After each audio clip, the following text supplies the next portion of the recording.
Welcome back to the Weather Center. We still have on our latest satellite picture this band of storm clouds quickly drifting towards eastern South Africa.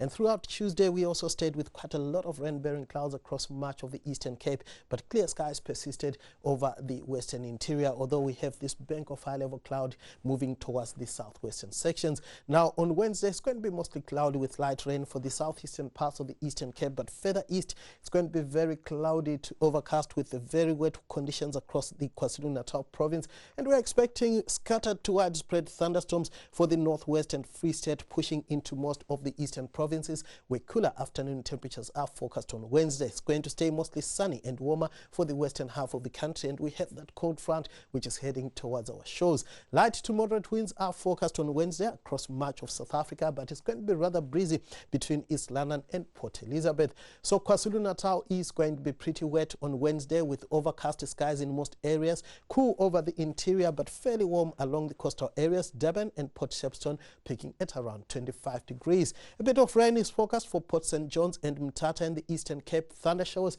for the northern areas, but the rest of the province is going to be partly cloudy and comfortably warm throughout Wednesday.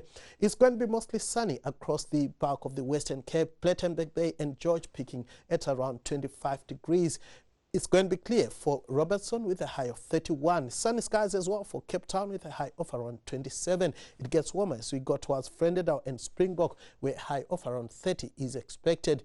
Mostly fine weather is forecast for the central and eastern parts of the Northern Cape, except around Kimberley, where thunder showers are going to persist on Wednesday. We are going to stay with isolated to scattered thunderstorms across much of the Free State. Rather cool for Bethlehem and Harrismith with highs in the upper teens. Very unsettled weather is forecast for the eastern parts of the northwest, including across much of the Limpopo province, where Polokwane should peak at around 24 degrees. We are expecting a stormy day as well across much of Mpumalanga. Temperatures across the high-felt areas will lie mostly in the upper teens and lower 20s. Similar weather is forecast across Gauteng, Johannesburg and Soweto, peaking at 23, 24 for the high in Pretoria. We are going to stay with thunder showers over the northeast on Thursday, a bit of rain for Durban and along the south coast. Then on Friday, rainy weather is forecast along the east and the south coast, and thunder showers will persist over the central and northeastern areas.